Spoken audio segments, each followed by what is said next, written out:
नजर लाइव में आप सभी दर्शकों का स्वागत है। अभी तक की तमाम छोटी बड़ी खबरों के साथ मैं हूं रूपा गुप्ता।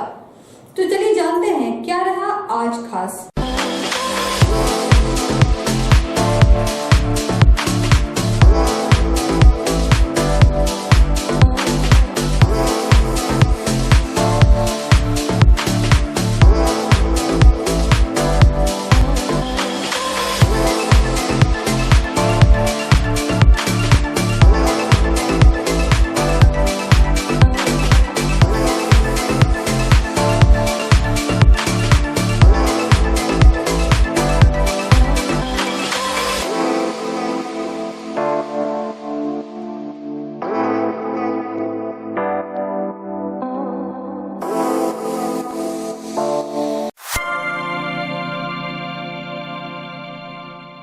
तिसरी के पन्नाटांड़ के दोनों भाई अंशु व चंदन की हत्या के मामले में पीड़ित परिवार से मिलने के बाद झारखंड के प्रथम मुख्यमंत्री सह धनवार विधायक बाबूलाल मरांडी ने कहा यह घटना अति दुखद घटना है।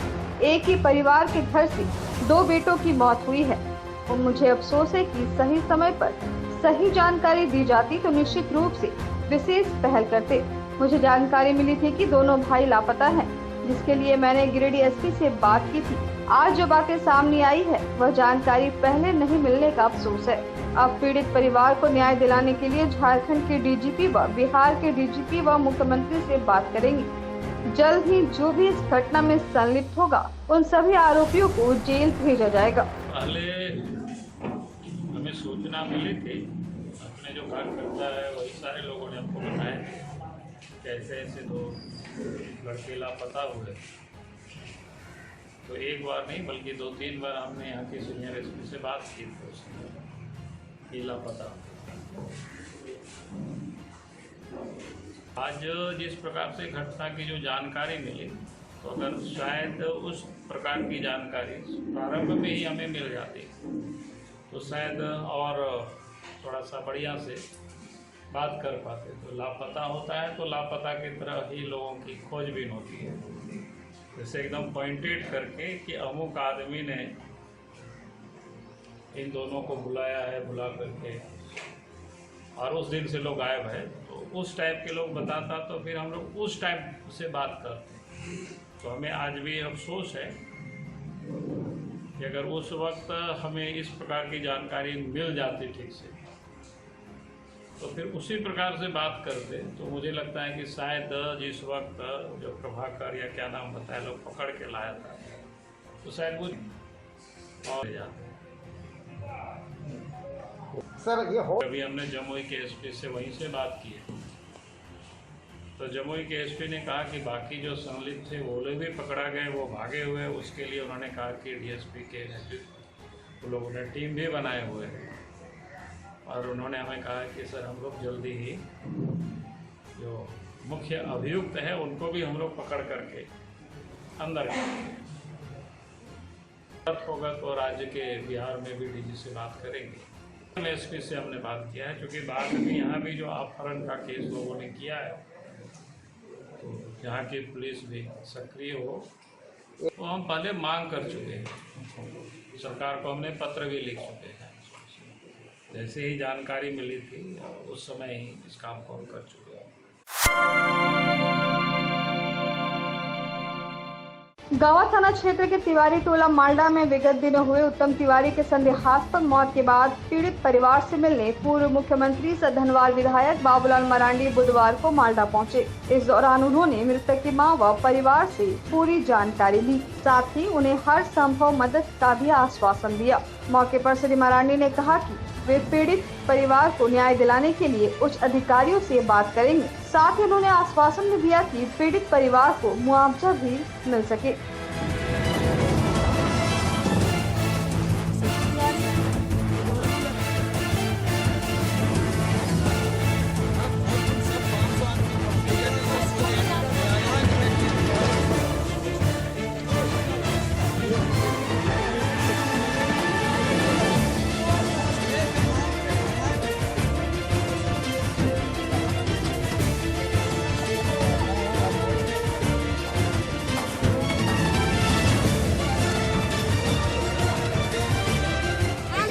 प्रकार से अभी जो लोगों ने बताए तो इससे तो एकदम अस्पष्ट लगता है कि उनकी हत्या की। और अब हम राज्य के या जिला के भी पुलिस पदाधिकारी से आज ही हम बात कर रहे हैं ताकि जिन लोगों ने भी अपराध किया एक भी अपराधी नहीं छूटनी चाहिए, सबको पुलिस पकड़े और सबको सजा मिलनी चाहिए। उसकी हमारी ओर से पूरी कोशिश होगी, अब कोशिश प्रयास रहेगी। अब वो सारी चीज़ों के बारे में हम बात करेंगे। गिरिडीह में 7वीं बटालियन सीआरपीएफ कैंप में सीआरपीएफ का 83वां स्थापना दिवस मनाया गया।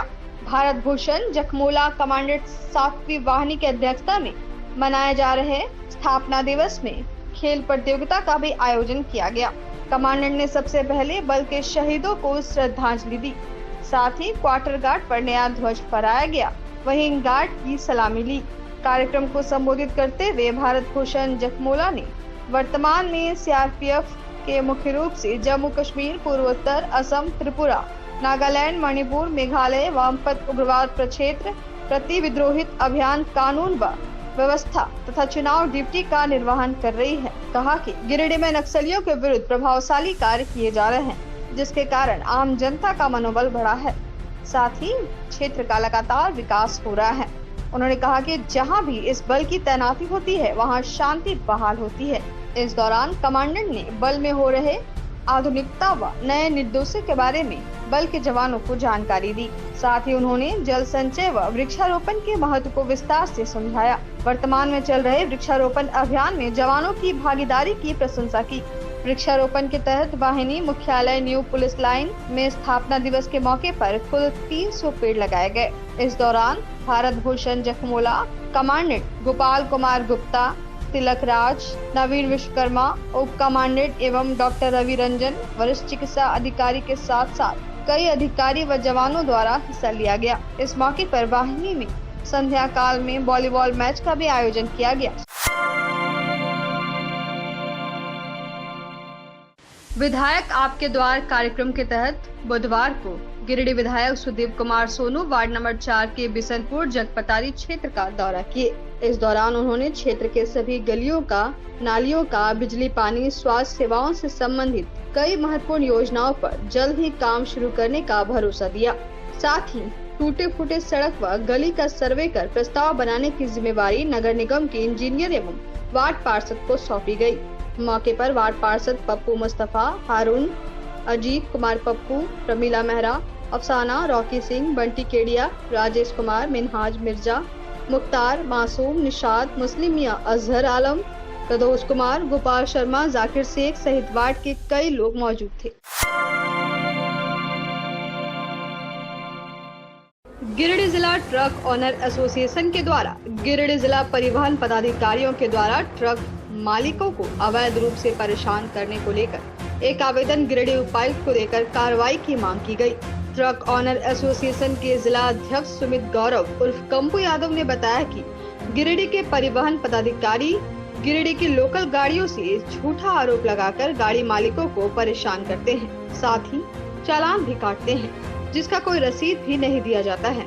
विरोध करने पर डीटीओ के द्वारा जेल भेजने की भी धमकी दी जा रही है। इस समस्या को लेकर ट्रक एसोसिएशन संघ के लोगों ने जल्द से जल्द इस पर कार्रवाई की मांग उपायुक्त को आवेदन देकर की गई है। इस समस्या को लेकर ट्रक एसोसिएशन संघ के लोगों ने कहा कि जल्द से जल्द इस पर कार्रवाई की जाए। कार्रवाई नहीं करने पर ट्रक ऑनर एसोसिएशन सड़क पर उतरकर आंदोलन को बाध्य होगी। मौके पर उपाध्यक्ष सुरेश साव, महेश साव, उप सचिव नरेश यादव, अली हसन खान, अमित गुप्ता, त्रिलोकी सिंह, राजेश कुमार, नागेश्वर यादव, बिरजू यादव सहित एसोसिएशन के कई लोग मौजूद थे। आज हम लोग माननीय उपायुक्त महोदय को गिरिडीह जिला परिवहन पदाधिकारी श्री रोहित कुमार सिन्हा के किए गए कारनामे की शिकायत के संबंध में एक आवेदन जिला ट्रक ओनर एसोसिएशन गिरिडीह के द्वारा उनके डेलीगेशन के द्वारा माननीय उपायुक्त महोदय को एक ज्ञापन सौंपने के लिए हम लोग उपस्थित हुए हैं। लगभग आज से 3-4 महीने से गिरिडीह डीटीओ जिला परिवहन पदाधिकारी के द्वारा स्थानीय ट्रक मालिकों को अवैध रूप से परेशान किया जा रहा है, जिसका हम लोगों ने कई बार विनती किया कि आप लोकल और स्थानीय वाहन को कम से कम सर बेवजह के परेशान मत कीजिए। और ये दिन प्रतिदिन अपने अड़ियल रवैये के कारण प्रतिदिन सप्ताह में 10 दिन में लोकल कई ऐसी स्थानीय गाड़ी है जिसको बेवजह ये जब्त करते हैं और कुछ ना कुछ धारा उस पर चढ़ा देते हैं और फाइन कर देते हैं, और जिसका कोई रसीद उपलब्ध नहीं कराया जाता है गिरिडीह के ट्रक मालिकों को, ना उसका कोई पर्ची उपलब्ध कराया जाता है और ना फाइन का कोई हम लोगों को रसीद उपलब्ध कराया जाता है। इससे सीधे तौर पर होता है कि ये यहाँ के जिला परिवहन पदाधिकारी भ्रष्टाचार में एकदम विलुप्त हो चुके हैं, और ऐसे परिवहन पदाधिकारी को हम लोग गिरिडीह से माननीय उपायुक्त महोदय और परिवहन सचिव झारखंड सरकार से मांग करेंगे कि ऐसे भ्रष्ट पदाधिकारी को यहाँ से अविलंब गिरिडीह से स्थानांतरित किया जाए, ताकि यहाँ पे बार बार लोकल मालिक को परेशान ना किया जाए। ऊपर से जब हम लोग इनसे बोलने आते हैं तो बोलते हैं आपके गाड़ी के साथ में हम लोग आपके ट्रक को जब्त भी करेंगे और आप लोग को भी जेल भेजेंगे, झूठा मुकदमा में फंसाने का हम लोगों को धमकी भी देते हैं। अगर माननीय उपायुक्त महोदय द्वारा और झारखंड सरकार के परिवहन सचिव के द्वारा एक सप्ताह के अंदर ऐसे भ्रष्ट अधिकारी पर अगर कार्रवाई नहीं की जाती है तो हम लोग गिरिडीह शहर का चक्का जाम करने का काम करेंगे और लगभग 5000 हमारे जिले के पूरी की पूरी गाड़ियां रोड पर आने का काम करेगी। इसके लिए माननीय उपायुक्त महोदय के पास आया हूं और पूरी विश्वास के साथ और पूरी आशा के साथ आया हूं कि वो अपने तत्काल प्रभाव से कार्रवाई करें। वर्षों से हम लोग कोरोना काल का और ओवरलोडिंग को मांग को लेकर बहुत बार हम लोगों ने धरना प्रदर्शन भी दिया, बहुत कुछ ऐसे कार्य किए जो आज तक हम लोग को नहीं मिला है। रात को 12 बजे 1 बजे जिला परिवहन पदाधिकारी जो हैं रोड में निकलते हैं, ड्राइवर को मारते हैं, पीटते हैं। आज रात को भी घटना घटी है, पचम्बा थाना के बीच में 2 ड्राइवरों को इन्होंने पीटा है और जबरदस्ती उस गाड़ी से रोक कर कागज वगैरह लेके, और जो गाड़ी का फाइन 20,000 रुपया बनता है उस ओनर से 50,000 रुपया मांग किया जाता है। 20,000 रुपया का ये रसीद देते हैं और 30,000 रुपया जो अपने जेब में रखते हैं। हम लोग वैसे 2 साल से कोरोना का मार झेल रहे हैं। जितने भी गिरिडीह के ट्रक मालिक हैं, जितने भी हम लोग गिरिडीह के ट्रक मालिक हैं, इसी गाड़ी से हम लोग का घर परिवार चलता है। EMI देते हैं, इंश्योरेंस देते हैं, परमिट बनाते हैं, टैक्स का पैसा देता है। सभी ओनर कहाँ से देता है? अपनी पत्नी का गिरवी जेवर बंद के रख के दे, घर बेच के दे, जमीन बेच के दे। मैं सिर्फ यही मांग कर रहा हूँ कि ऐसे भ्रष्ट पदाधिकारी को, हम लोग का जीवन दाल रोटी जीवन जो भी है सिर्फ ट्रक से ही चलता है। मैं सिर्फ एक मांग करता हूं कि ऐसे भ्रष्ट पदाधिकारी को जल्द से जल्द गिरिडीह से ट्रांसफर किया जाए। हिंदू जागरण मंच के जिला इकाई के बैनर तले बुधवार को बरगंडा स्थित संघ कार्यालय में प्रेस वार्ता का आयोजन किया गया। प्रेस वार्ता में जिला महामंत्री महेश्वर नाथ और संगठन मंत्री प्रीतेश पांडे ने बताया कि वर्तमान राज्य सरकार के इशारे पर प्रशासन द्वारा कोविड-19 के गाइडलाइन के अनुपालन सिर्फ हिंदू मठ मंदिरों पर पाबंदी एवं अन्य को ऑफलाइन छूट दिया गया है। अभी सावन महीने में कांवड़ यात्रा बंद कराई गई है, जिसकी निंदा करते हुए कहा कि लोग जो वैक्सीन ले चुके हैं ऐसे लोगों को मंदिर जाने से रोका जा रहा है, जो हिंदुओं के साथ घोर अन्याय है। वहीं गिरिडीह के भी कई मंदिरों में पहले सोमवारी में प्रशासन के द्वारा मंदिरों को बंद कराया गया और लोगों को पूजा करने से वंचित किया गया। मौके पर हिंदू जागरण मंच के जिला अध्यक्ष शक्ति शाह, जिला मंत्री मुकेश पंडित, विधि प्रमुख अमर ज्योति सिन्हा सहित कई लोग मौजूद थे।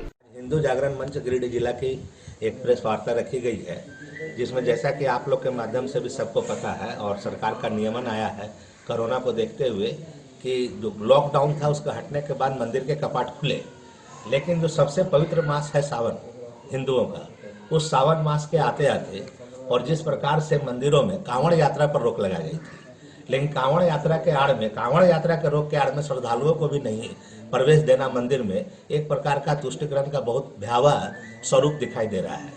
हम ये बात स्पष्ट रूप से कहना चाहते हैं कि हम कोरोना गाइडलाइंस का पालन करना चाहते हैं, लेकिन कोरोना गाइडलाइंस के पालन में स्पष्ट तौर पर यह लिखा हुआ है कि अगर कोई व्यक्ति वैक्सीन लिया है तो वैसा श्रद्धालु, वैसा भक्त मंदिर जा सकता है, भगवान के दर्शन कर सकता है। तो उस दर्शन को रोका क्यों जा रहा है? कांवड़ यात्रा नहीं कर रहे हैं, ठीक है, नहीं करेंगे। आप वैक्सीनेशन के साथ, मास्क के साथ, डिस्टेंस के साथ मंदिर में प्रवेश को क्यों रोक रहे हैं? देखिए, बात इतर नहीं है कि जितने और भी हिंदुओं के धर्म स्थल को छोड़ करके जितने धर्म स्थल हैं वहां पर अनदेखी की जाती है कोरोना गाइडलाइन की, वहां पर ध्यान नहीं दिया जाता है, वहां सारे नियमन शिथिल कर दिए जाते हैं। लेकिन जब हिंदुओं की बारी आती है तो उनके पर सारे कानून, जैसे ठेका ले रखा है हिंदू समाज ने। अरे ठेका हम तो ले ही रहे हैं, लेकिन कोरोना गाइडलाइंस का पालन का ठेका ले रहे हैं, ना कि हमको मंदिर से बाधित किया जाए, हम मंदिर के भगवान के दर्शन से हमको बाधित किया जाए। ये सावन मास है, ये मौका मिलना चाहिए। हम प्रशासन से अनुरोध करते हैं और सरकार से अनुरोध करते हैं। दूसरा हमारा मांग है, ये तो मांग हो गया धर्मांतरण।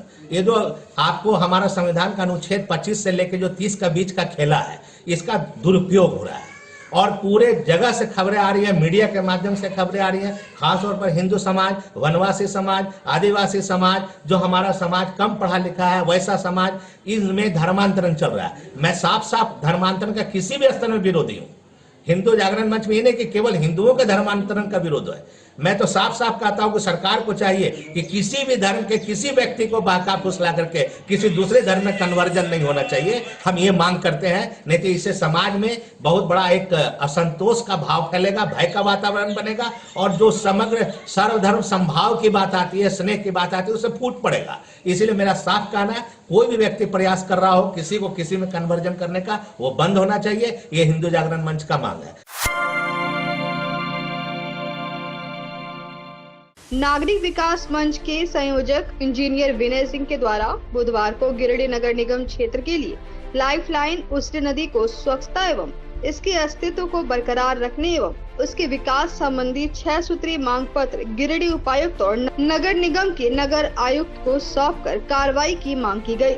इस दौरान संरक्षक ललन सिन्हा, संयुक्त सचिव वासुदेव राम, संतोष सिंह सहित कई लोग मौजूद थे। विकास मंच गिरिडीह द्वारा जैसा कि मई 2018 से ही नदी का, उचरी नदी का जो अस्तित्व खत्म हो रहा है, जो गिरिडीह नगर के बीच से प्रवाहित होती है, जो लाइफ लाइन है गिरिडीह का, उसके अस्तित्व को बचाने और उसके विकास हेतु 6 सूत्रीय मांगों को लेकर के लगातार प्रयास किया जा रहा है।